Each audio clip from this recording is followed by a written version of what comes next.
You're listening to episode 65, Holly's Story, a son with Hereditary Spastic Paraparesis, HSP.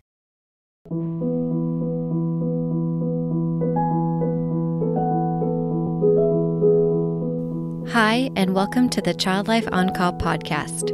When your child is sick, the whole world seems to stop in its tracks. Plans and priorities change, and your number one job becomes figuring out how to get your child well again. For some of us, rest, medications, and relaxation can do the trick. But for others, it takes more. It takes countless doctor appointments, invasive medical testing, therapy, surgeries, the list goes on, and then you still may not have all of the answers or results you were hoping for. This podcast features parents of children that have an illness or medical condition and gives them a place to share their own journeys and experiences. We will talk about the ups and the downs, the highs and the lows, but one thing seems to remain the same. Children are resilient and teach us more about ourselves and the world than we could ever imagine. Thank you so much for lending a listening ear and opening up your heart to these families and this podcast. I'm your host, Katie Taylor.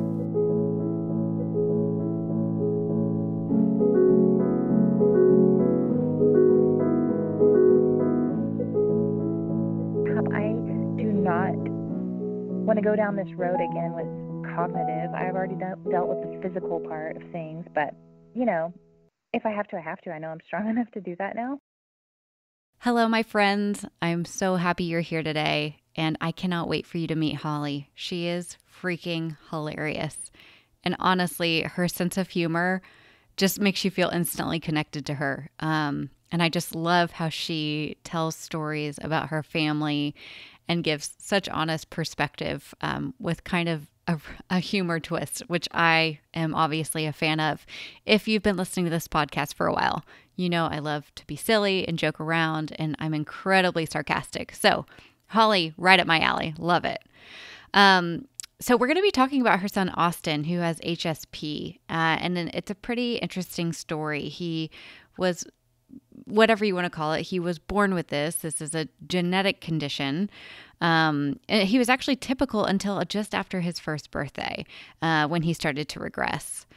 My favorite part of our conversation is when Holly talks about how much she hates playgrounds, which just kind of as a mom I can relate to. And then she takes it to this whole extra level of just the drama of the playground, the equipment, the actual ground that you're walking on, the people there, and how she's taken that passion for how much she dislikes playgrounds and actually turned it into part of their foundation work called Walk with Austin. So enough about me talking right now. Let's get to Holly. We are in Northern California in the Sacramento area. We've been here almost 4 years. My family is my husband, Adam, myself. I have 2 boys from a previous marriage. Riley's 14 and Roman's 12, and their dad lives in our same town, which is great in terms of sharing and co-parenting. And then Austin is 5 and Avery's 3. I'm originally from Texas, and I moved out to California after college because I got married super young out of Christian college, and that's where he was from. So we moved out here and then didn't work and then had to stay because of sharing kids.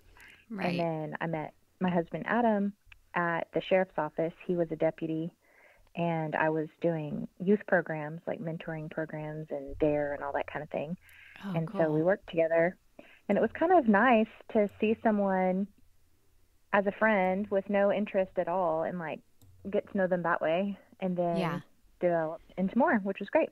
And totally. He retired out a few years ago with a back injury, and it's been a huge blessing, I think.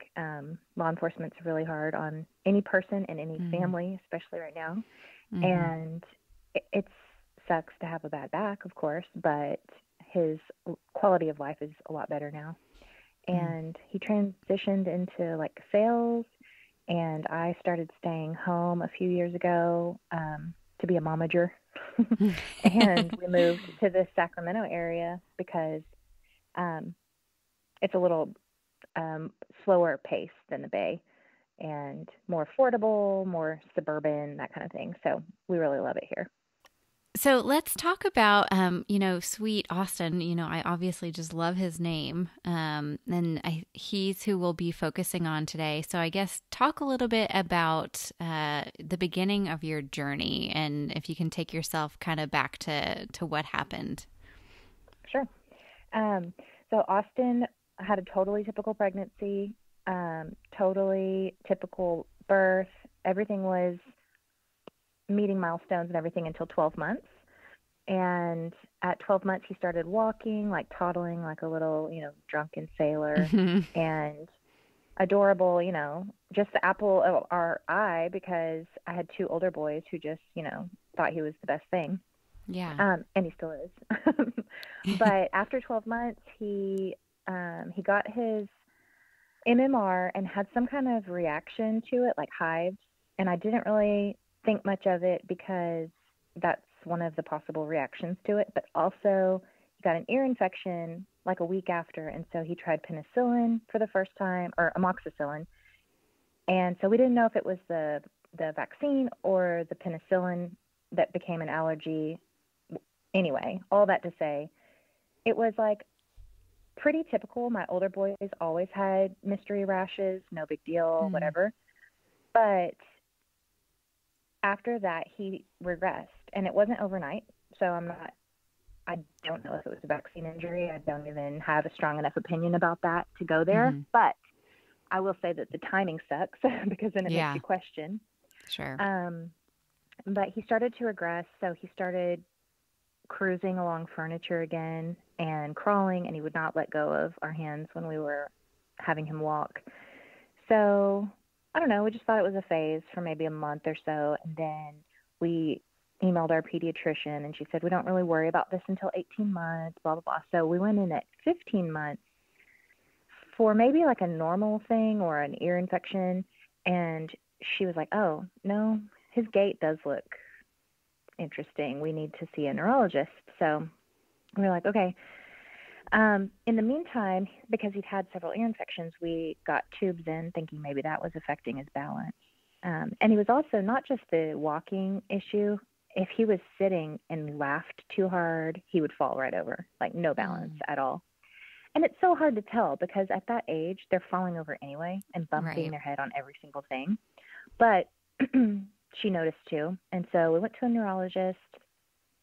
We were in the Bay Area at that time, so I don't remember which hospital system it was with, but we started there, and then we went to Stanford, and felt really good being at like a premier university, children's hospital, and that we'd surely get some answers. But I think that was the most disheartening thing at the time was I just never had a reason to question anything medical. Like I never had a medical mystery in my life before that. So to encounter all these doctors and, specialists that were like, I'm not sure. It's like, oh, crap. Yeah. So I became a Google doctorate, which did not help anyone, but every single night Googling until wee hours trying to figure out what it was. And then in the meantime, we started physical therapy. We still didn't have any answers. We were starting the testing process, but they said, go ahead and start physical therapy. So we did. And every single session I would say, what about this? What about that? Usually with tears in my eyes. And the physical therapist just said, let me worry about this. Don't worry about it. You do all the normal mom things, go home, play. That's all they need for physical therapy anyway. It's just play. So don't worry about it. And I was like, okay, yeah, sure. But she was really sweet to say that. And I was really happy to feel like I had an advocate in her. Okay. So yeah, I was wondering, how did you receive that? Did you kind of like that stance she took? With her, yes. With a different physical therapist at that same location, when we had like our intake assessment, we had someone who, he was like 16 months old maybe, so tiny. Yeah. And we go in and we're hoping for not a big deal, of course. And she's like, you know what? I think this is a parent's worst nightmare, CP. Oh my gosh. And I was like, first of all, who says that? And second, now that I know what CP is, I'm like, that is not a parent's worst nightmare. Are you kidding me? So are you kidding? We definitely had words with her, supervisor, and we're just like, I think she probably means the best, and she may be great at her job, but please don't ever say these words to any parent ever again. Wow. So that was probably, well, actually, I don't even remember how many times I cried during that whole process because it was all the time. But in the testing process, it was a lot of like, hold your breath, cry, find out, whatever happened next. So we had an MRI, and it was clear, spinal tap, clear, all the blood and urine tests, clear.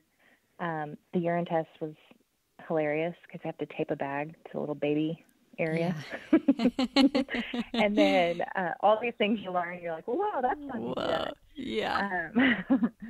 But nothing happened. And so eventually genetic testing, and, we found some random things that my husband and I are both carriers of, and Googled that to death, but nothing associated with his symptoms. So, and then we moved, I think, somewhere during that year and kind of started over with doctors.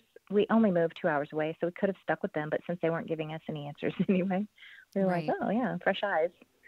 So we went to a new neurologist here in the Sacramento area who, within 5 minutes of meeting Austin, who was like 2.5 at this point, was like, oh, I think it's HSP. And we're like, what is HSP? Please tell us.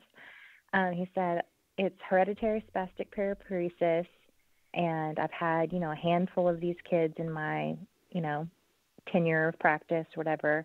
Some of them just have a limp, and some of them are in a wheelchair. So it's very different for each kid, blah, blah, blah. And my husband was like, what do you know? Because it was only 5 minutes of meeting this new neurologist. And on one hand, yay for hearing an answer of some sort. And on the other, just, now tell us why we should trust you again. Right. So that was the beginning of having a name for it. Also, the word hereditary didn't really stick because we don't have any family history on either side. But we learned later that 50%, I think, of HSP cases are hereditary, and the other 50% are de novo. So then we went, we researched, and I called a specialist in Michigan and sent him over some video, and he said, yes, it does seem to fit the criteria. Let me send you to a colleague in Dallas. So we went to Dallas to Scottish Rite, and there was a hereditary or a HSP specialist there, and he was really good. As he would say, I'm not a specialist because I know any more than other people. I just have all these kids, on my caseload, so I see a lot of them.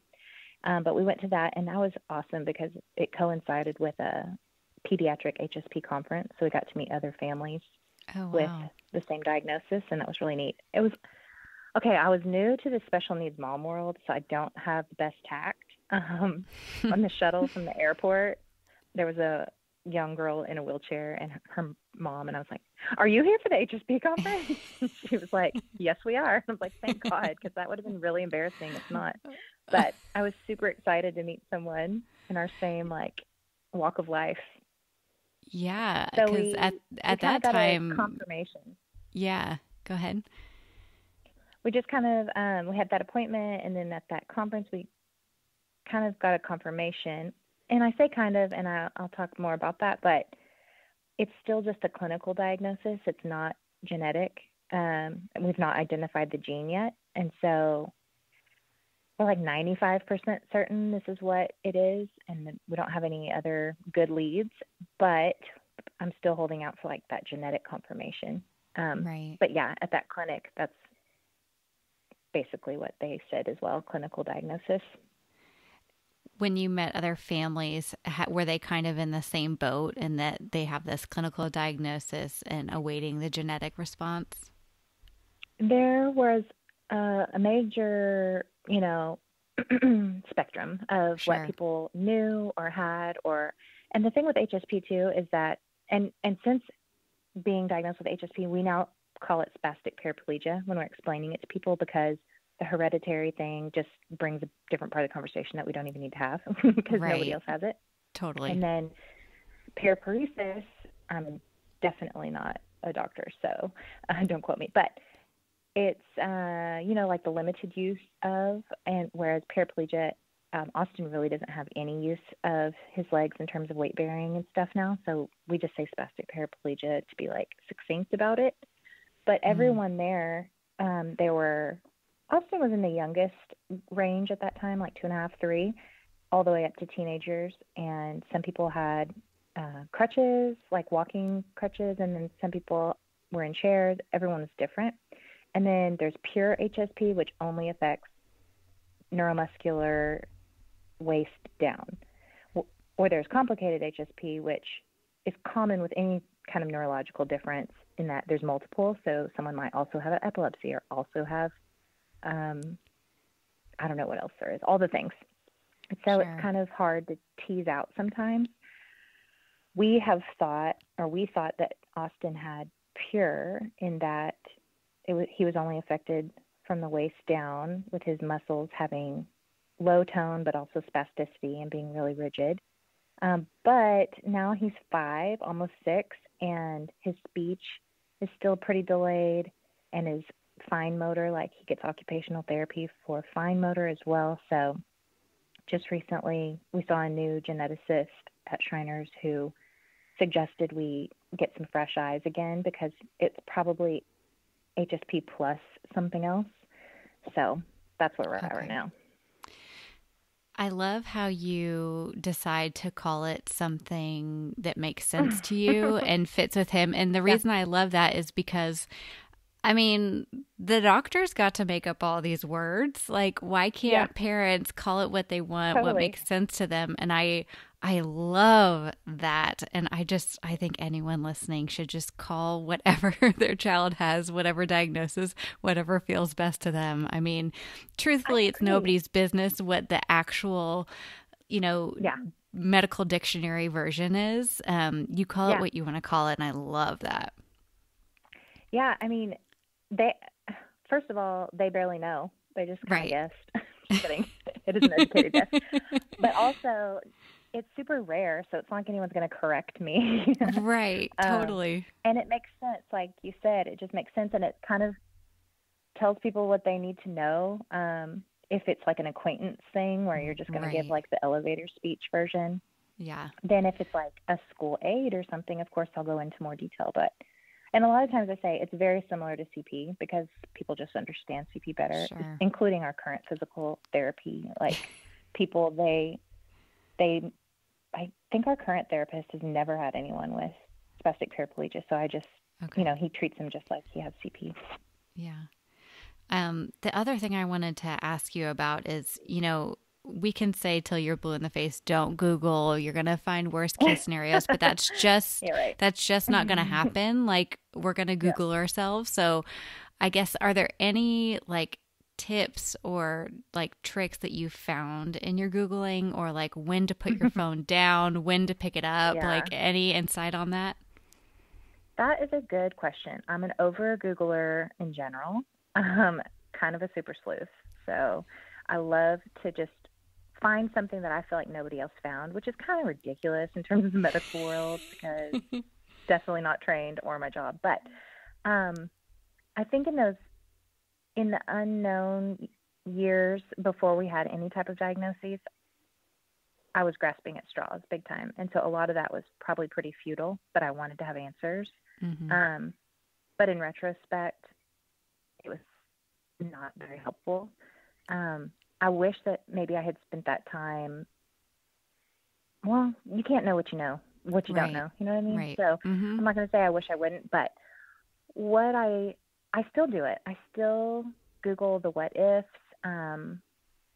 If I meet a kid who has something that I've never heard of, I'll Google it and I'll be like, oh, that's kind of similar to Austin. But Right. at the end of the day, it doesn't change anything that's available to us right now in terms of medical interventions, research, therapy.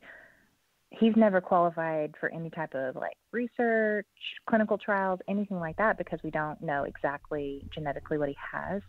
So in terms of like protocols, it doesn't change anything. So I guess Right. when I talk to other special needs parents, that's something that I talk about. Well, what would it change if you knew this or that? Maybe nothing. So just Mm. go with what you know and kind of like dive deep into those things like the therapies or Oh, I like that Yeah. question. What does finding this out change actually for us? Mhm. Mhm. I really like For a that. while, because I had another child after Austin, for a while I was really curious about saving her stem cells and Mm. banking her cord blood and all this stuff. And I Mm-hmm. talked to a geneticist who said, yes, do that if you want to, but you should know that there's like the same percent chance of that being a match as just going to the donor bank and like finding a match. Okay. So don't stress out too much. And I was like, oh, well, that's great Yeah. information. Totally. So I yeah. think one of the good things I do like about the Google Mhm. is you're equipping yourself with some questions that other people are Mhm. asking. So it's Yep. good to take the questions that you ask Google and then also ask your doctor, or ask, one of the medical experts that you're in front of. So, and then, you Totally have true. two sides of the situation. So ask ask a friend and then ask your doctor too. Yeah, totally. And especially when you have, well, I don't know, especially, it's only the situation that I know. So he has a rare disease or um, rare condition, whatever you want to call it. That's still something I don't know how I want to phrase it. Disease, condition, Yeah. I don't know. But because it's so rare, his doctors now, they don't all, they're not all experts in it. So like our regular pediatrician who we go to for like a cold or a virus, he's Right. like, you tell me, I don't know. So Yeah. that's an instance where I need to know all my stuff. Uh-huh. Whereas his specialist, it's more like, well, what about this? What about that? And then, yeah, the parents totally. I had no idea.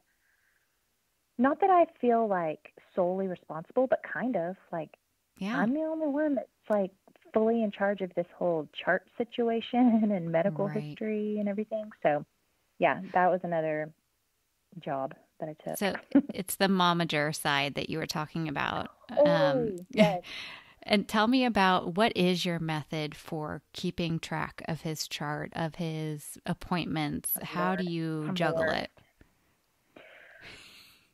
I'm the worst, literally, like No the way. worst. Google keeps me in check with my Google calendars and stuff. Yeah. Um, I have like this Bermuda Triangle file where I just throw everything in case I ever need it. Um, I mostly it's just sticking with the same hospital system and it all being electronic. Yeah, The only totally. saving grace. Um, but you know what I've found is that even if I go to someone new, they ask you every single detail from the beginning anyway. So you're just gonna like recite it. How was Totally. your pregnancy? It was great. It was six I- years ago. Can we talk about something else? Oh my gosh, that is Um, so true. You can have your binder and your tabs, and yeah, they're still going to ask you everything. totally. Even including IEP meetings. That's what I'm learning too. Like Yeah, half the time I don't even send back the IEP papers. They're gonna bug me until I send it back. It's fine. right. If I forget the first round, it's fine. Sorry, teachers. Love it. I'm curious because Austin has some, physical limitations, speech limitations that other children are able to see, and you've got, Yeah. older kiddos in your family and Mhm. sweet Avery. How do they Mhm. handle kind of the stress or the journey that goes on with Austin? Yeah. Um, you know, they are super protective. Um, outwardly, they still give him a really hard time at our house.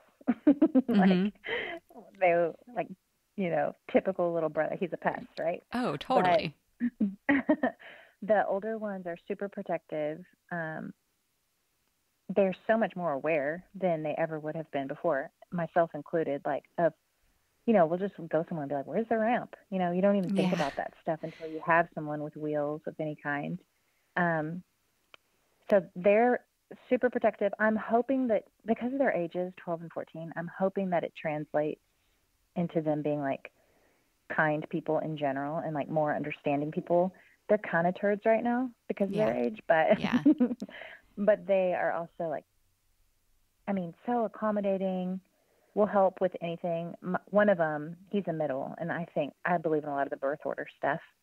And Mm-hmm. he's like always getting on to me about my parenting and stuff. I'm like, what? You're fine.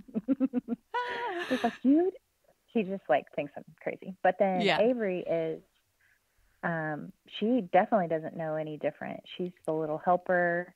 Sometimes she'll say stuff not knowing that kind of can hurt feelings, but we always like pick it up and finesse it, you know. Like she'll say, I can walk. Austin can't walk. I'm like, yeah, but he has wheels. It's pretty cool, huh? You know, we have to just Right. redirect really quickly. Mm-hmm. But she's a super helper. And I think one thing that's been really hard with her is potty training because Austin still wears a diaper. And I'm like, Yeah. big girls wear undies. And she's like, Austin doesn't wear undies. I'm like, shoot. Dang it. So, You're yeah, too smart for me, kid. yeah, I know. So I'm having to explain, well, it takes him longer to get to the bathroom, so blah, blah, blah. Anyway, that's been Right. one, you know, thing that, because he's definitely her big brother. Like she doesn't really think of him as limited. Mm. He's still big brother for her. Yeah, I love that perspective that siblings truly don't know any different. Yeah. Especially when they're the younger sibling, right? So this is, Mhm. as a parent, you can kind of see, oh, their life is going to be different than mine was, or than maybe what I Mhm. expected it to be. But to them, it's exactly what it should be. And I love that. Mhm. Totally. The older ones have moments of like they'll vocalize sadness about certain things. Hmm. Um, but it's hard to watch, but at the same time, you know, it's like life and it's good for them to like have a bigger picture and, you know, more empathy in general and things like that. Oh, totally. Yeah, they're definitely going to learn things from Austin that they would have never learned before, which is pretty Mhm. amazing from a 5-year-old. Yeah. Um, so talk about some of the hardest parts about being a mom with special needs. And you touched on some of the ones like, not having the wheelchair ramp. I Mhm. guess I'm kind of interested in, your third kid develops typically until 1 year old. And then, your life just changes and you can't do anything about it. Talk to us Yeah. about that experience. Yeah, it's an ever-present form of grief, I would say. Like at first I thought, you know, you go through the sadness, you go through the anger, and then you're done. Yeah, no, that's not really how grief works. So that's been something that I've learned a lot about is like the ebb and flow of like revisiting different parts of sadness and denial, even, and all the things. Most recently, I feel like I've come to some place of acceptance with his physical limitations. And then just recently, a few weeks ago, when we had the genetics appointment, she said, I feel like there's something else going on. And then his TK teacher is like preparing me for the IEP. She's like, I don't know what all he's retaining. And I'm like, crap, I do Mm-hmm. not want to go down this road again with cognitive. I've already dealt with the physical part of things, but you know, if I have to, I have to. I know I'm strong enough to do that now, but Yeah. it's a little daunting at the moment. And then the other thing I do know is that I've seen him progress, and it's just later than everyone else. So I'm Mm. trying not to get too frazzled about, you know, these report cards and TK and Right. him only recognizing 5 out of 26 letters. I'm like, Yeah. okay, maybe he just needs another year and he'll be closer to, you know, level. Anyway, so that's something that I have to temper in myself is like the expectations and letting him do things in his own time. And I think it's like a fine balance. And I think other special needs parents experience this too, where you want them to be in like the inclusion situation in gen ed as much as possible. But are you pushing them to something that they can't really master? So anyway, yeah, Yeah. it's, I'm It's always the waffling with balance. that. Yeah. Well, and it's And then physical, go ahead. no, you go ahead. I was just going to say physically, each age range just brings something new. Like he's in a manual chair in kindergarten or TK, and he has an aide that helps him get around. But we were just thinking recently, like if he were 5 years old and not in a chair, we wouldn't just grab him and hold him like when we're crossing a street, right? We would Mm. tell him with our words, like, stop, look both ways, blah, blah, Right. blah. But because he has this parent handle on his chair, we'll just grab him and kind of be in control. And so we are reframing how we parent too. We want to give him as much independence as possible and not baby him, but I feel like we totally baby him. Right. So that's something that we're working on too. Oh, totally. Well, and it's each child, whether they have any kind of limitation or not, it's like you're constantly reevaluating, like how is Oh, what I'm doing affecting them. yes. Why Hmm. is it so hard? Why can't they It all be the For same? real. Why can't there be one book that's like this is how to do it, people? Totally. There's like every time you think you've got something down, something changes. Oh yeah, that's a game. Why? And also, why do I have teenagers and preschoolers? Like, that's a terrible situation. Oh my gosh, you make me laugh. Okay, but you are so wise in your range, and I just love that. Like you have the perspective of both, that preschool moms don't have, and vice versa. That's true. That is true. Um, I remember being very stressed when my younger ones, also because I was living in the South, no offense, but you know how parenting is a little more intense or can uh, be. uh-huh. And I remember with my little ones, like being at the grocery store, or my older ones now, being at the grocery store when they were like 3 years old and being like, you do not throw a fit in this store, all serious. And now I'm Yes. like, oh, well, whatever. Oh, Run around the totally. aisles. I don't care. Exactly. The things you didn't let slide with your 3-year-old 10 years ago is very different than Yeah. probably what you do with Avery. Plus, I have to say, you cannot yell at a kid in a wheelchair, like in public. People think that you are like a demon. I'll be like, Austin, get back here. And every grandma within a 10-mile Oh radius is like gosh. giving me evil eyes. Oh, has it just makes me curious. Has anyone ever said anything to you? Or, what are some Um, of those things that people say that you're just like, "Really? Did you that just come out of your mouth?" oh my gosh, all the time. And I have a lot more patience now than I did even like 2 years ago, but especially little kids, they are so honest. They'll Mm, be like, why don't his legs work? Blah, blah, blah. I'm like, we're not ready to talk about it. Go away. yeah, But I just say, "Oh, that's how God made him," my easy answer. But right. Sure. depends on who it is. A lot of people, grandmas and all kinds of people, they just want to talk to him and he's so cute and it makes sense. But also, like, I'm in a hurry, so move along. Right.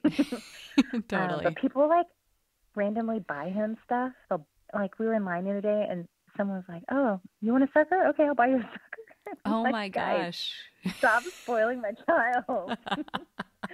But That also, is it made him feel special, so it's fine. Oh my gosh. It's Yeah. funny. I had an interview a couple interviews ago with Shay, and her daughter has some limb difference, and she was talking about how when kids come up to the playground and they Hmm. ask, what's wrong, and it just changes the mood for her daughter, and Yeah. it just annoys the crap out of her. So we're kind of in this trend of parenting of be inquisitive and ask questions, but there's also a time and place to do that. And at the playground is Yeah. not one of them. And I love that her response, she tells her kids to say, I don't think you would understand vascular malformation, so I'm not going to explain it to you. And I just love that. Like get super sciencey with That is them. funny. Totally. I love it. And then what are they going to say? Just turn around. Just turn Yeah. around. Okay, bye. Yeah. And I want to Playgrounds hear are my nemesis. oh, yes, for sure. And so you have a passion and you've developed this amazing nonprofit. Talk to us a little bit about that. Yeah, I just really hate playgrounds. Mm, And I do and I don't. I have a love-hate relationship with them.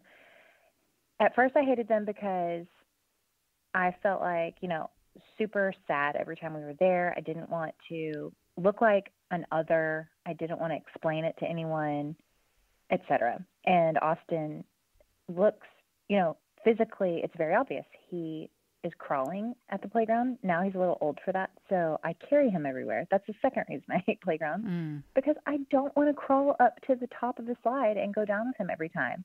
I right. do it because I'm a freaking amazing mom. I'm just kidding. Yes, you are. But but I don't want to. So we really don't go to playgrounds very often. But they love it when we go. And I usually try to get my big boys to go too, because they fit on the playground a lot better than I do. Yeah. But every single time, you have to navigate our playgrounds. I don't know how yours are in general, but ours have mostly the bark situation, and they say you can roll wheels through it, but you can't. That's total, PR move on their part. But we got to push through and then take him out of his chair and carry him up and down. I don't know. It's just a beast. So in our area, we live in, total suburbs. And we don't even have like a city or a city council or anything. We have a community services district that handles all the community type places like playgrounds and parks and open spaces, whatever. So right when we moved here, like the summer we moved here, I asked for a meeting, and they are fortunately building some new playgrounds and parks. And not all communities are growing like that, but ours is. And so I feel kind of lucky that we are building multiple playgrounds from scratch. But that being said, this is not unique to my area. I think that a lot of areas build these playgrounds and they'll include like 2 or 3 elements that are considered inclusive and then call it an inclusive playground. Right. And by that, I mean like a sensory station or one ramp. Like, right. Yeah, no, that's not it. So in looking around, it seems that all of these fully inclusive, all abilities playgrounds are typically sponsored by someone, Rotary, Chambers of Commerce, whatever, someone, because the cities or the community services districts need that little extra budget to make it happen, because like all special needs families know, everything's overpriced, like durable medical equipment, everything overpriced. But that's just true with inclusive playground features too. So we started a nonprofit because, one, I just had a lot of excess energy that needed to be expended somewhere. And I'm not good with like conflict or like teaching people a lesson kind of things. So if I could like have an entity and a reason to like be an advocate, that was easier for me. So we created an organization called Walk with Austin, my husband and I, and we are raising money for an inclusive playground in our town, which is perfect because it's going to be built over the next 3 years. They're starting like one phase at a time, like first the walking trail and then the baseball field or whatever. So that'll be perfect in terms of giving us enough time. Before we really started that, we helped our physical therapy clinic get a light gate trainer because they didn't have like modern equipment really. And I don't know. I mean, systemically, there's so many issues with like who gets what and whatever. Our area is pretty affluent, but we don't have a lot of services poured into it. So it's all like, community tax-based, whatever. So anyway, we supplemented and helped them get that machine, which is like $17,000. And then we've sponsored 4 adaptive trikes because that's been huge for Austin to have his own bike.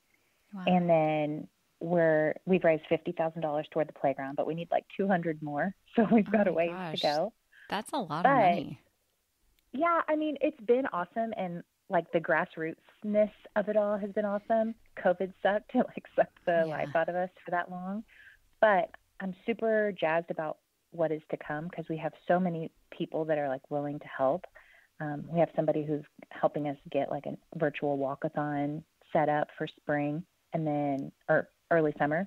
And then we got a local grant for an adaptive triathlon that we're going to do in September. So we have a lot of support and ideas, and I totally think it'll happen.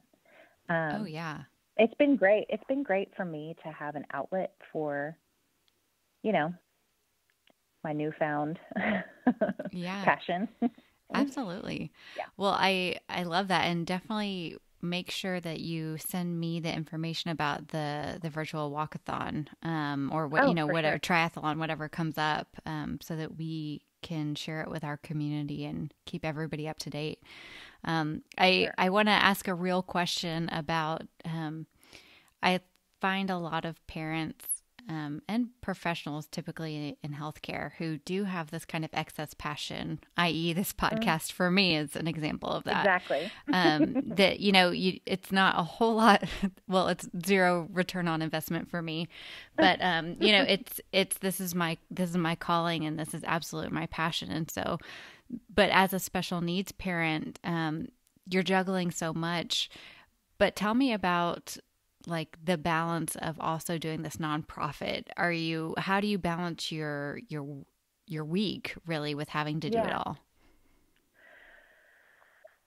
It took it's still, a daily process, but it took some time because I was kind of pouring into it a mental energy of like a full-time job, but I don't have that time or Yeah. the return on investment, right? So, we I also have to say that I am not good at like sharing responsibilities, Yeah. but I did recruit a board of like people that I trust and that I know will, help out of the goodness of their heart, not for anything in return, that kind of thing. So we had like a small board of 5 people, including my husband. And so the few events that we did in our first 2 years were just us 5. We did like we went to a half marathon and had a booth there and gave away stuff. And then we did several other little fundraisers and a auction and things like that. So that's all been very like attainable, Yeah. minimal like workload or whatever. But I know to make the next step happen, I have to relinquish some of Yeah. the duties and stuff, especially because I would love like corporate sponsors and people like that in our community.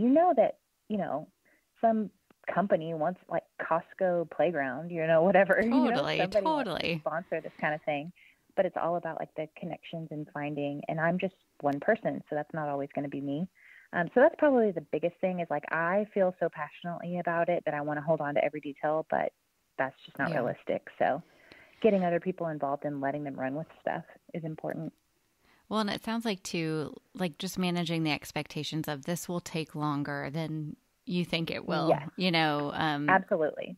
Mhm. Well, especially during COVID, I was like, I feel like such a loser. I've done nothing for 6 months. But then everybody else was like, me either. It's fine. Yeah, same. So I've definitely learned to give myself grace on that because I had no energy, not only no energy because I was doing all these other things for my family and because the world was like in such chaos, but I didn't feel like I wanted to take up airspace because there was so Right. much going on with like racial relations and the Totally. election and COVID and everything. So I was just like, I'm fine to take a back seat right now. That's Uh, a-okay. Absolutely. I felt the exact same way. Mm-hmm. So, my last and final question is probably the easiest and most difficult at the same time. And that's I would love to know what Austin has kind of taught you since he's come into your life and into your family. That is the easiest and hardest. um, yeah, so much. Um, this is simple, and I don't even know if it's worthy, but I'll expand on it. To slow down. We don't always have to go so fast, and to be completely scheduled minute to minute and overproducing.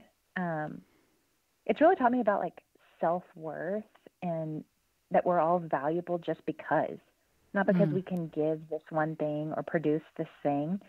We're all just valuable in our own way. That was hard for me because I was like extrinsically motivated in life, Oh, like yeah. straight A student and, always needed like accolades and affirmation from outside. So I think that's taught me a lot about myself and about people in general, is like value who they are and not because of anything that they bring to the table necessarily.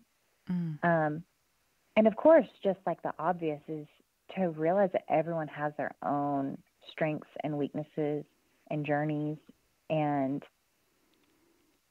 I'm just so much more aware of other kids and adults and like families in general. I'll tell you an embarrassing story about parking in the wheelchair spot. Okay, I have a hard time saying the handicap spot, so I'm going to say the wheelchair spot. Yep, you name it what you want it. Exactly. Parking in the wheelchair spot at school, and I forgot to put my placard up. And this mom said she was walking by, taking her kid into school, and she was like, "Do you even have like a reason to be in that spot?" And I was like, "Yeah, I just dropped my kid off in a wheelchair. Like, what's your problem?" Wow. So anyway, me and another special needs mom sassing each other about a wheelchair spot. I was like, oh my gosh, this is my lowest moment, honestly. Yeah. So it was like, I don't know what I'm even trying to say, except for that there's a lot of emotion involved. Yeah. And so I have to check that a lot of times. And I started a support group for moms just recently, like 3 months ago. And they come over to my house on Tuesday nights, and we just sit around the fire pit and drink wine and talk, because it's a form of parenting that you can't always just divulge with other parents, and they don't understand. One of my friends said it's extreme parenting, and it totally is. Like, yeah, there's just so much that they don't understand about how much you're on all the time. Anyway, yeah, that's been another. It's actually a whole community, a whole life that I didn't know until Austin was here. I love that. I don't know how you wouldn't, bite back at somebody who questioned why you parked in a spot. I mean, I felt like such an ass, though. Well, I mean, who wouldn't react in that way? It's like, yeah, I do have a reason. It's so crazy. Yeah. I love hearing these incredibly profound things that 5-year-olds are teaching, adults, and just changing life, changing the game for how you look at the world. That is so stinking powerful. And it comes from one kid, and he's so lucky to have you as his mom. And you're talking about the pressure and this extreme parenting. I love that way of looking at it. Like you talked about earlier, you are in charge of his whole medical history. Nobody, it is on you, and that's a lot to have on your shoulders.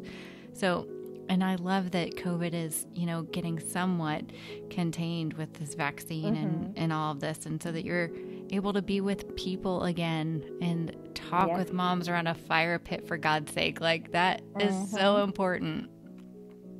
It really is. I'm so glad that it doesn't feel quite as isolated as it has. I mean, it was isolated in general because of what was going on, but right. Sometimes I just really feel like, it's like a vicious cycle. Am I isolating myself, or am I not wanting to like project? Like, what is the deal? And then feeling guilty about, never going out. Anyway. Yeah. Oh yeah. Yes, it is.